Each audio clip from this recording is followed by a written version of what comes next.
স্বপ্ন স্বপ্নই, বাস্তবের সঙ্গে যার কোনো মিল নেই তা সকলেই জানেন এবং এক বাক্যে মানেনও। তবুও সর্বত্র ভোট মিশনারি ছাড়াই মসনদ দখলের স্বপ্ন দেখছেন বঙ্গ বিজেপির নেতৃত্বরা। গণতান্ত্রিক প্রক্রিয়ার মধ্য দিয়ে যে কোনো রাজনৈতিক দলকে ক্ষমতায় আসতে হলে চাই ভালো নেতৃত্ব, যোগ্য সেনাপতি বা সহযোগী। সাধারণ মানুষের স্বার্থে সঠিক জনমুখী পরিকল্পনা দরকার, তার বাস্তব রূপায়ণের বাস্তবধর্মী প্রয়াস। উপর থেকে ধাপে ধাপে নিচুতলা পর্যন্ত সংগঠন, কর্মী ও নেতাদের মধ্যে মেলবন্ধন, যার ফলে গড়ে উঠবে বিপুল জনসমর্থন। আর বর্তমান পরিস্থিতিতে অবশ্যই চাই একটা শক্তপোক্ত ভোট মিশনারি। বঙ্গের প্রধান বিরোধী দলের এই সব নিয়ে রয়েছে বড়সড় ফাঁকফোকর, প্রশ্নচিহ্ন।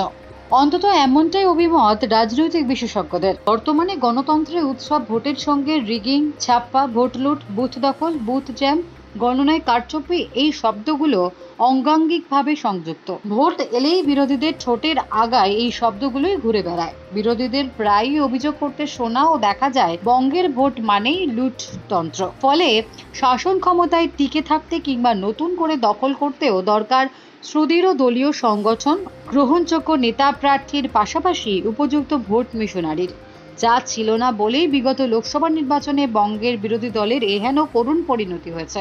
তাছাড়া বঙ্গের প্রধান বিরোধী দলের নেতৃত্বদের বিরাট সমন্বয়ের অভাব রয়েছে, ফলে তাদের এমন ছন্নছাড়া দশা এবং কারণে অকারণে মাঝে মধ্যেই তাদের নিজেদের মধ্যে কাদা ছোঁড়াছুড়ি হচ্ছে।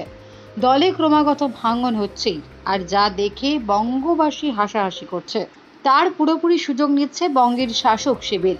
যদিও দিল্লি বিজেপির কতটা বঙ্গ দখলের ইচ্ছা আছে তা নিয়ে বিজেপির অন্দরেই ঘোরাফেরা করছে একাধিক প্রশ্ন। Bureau report, D Bangla news.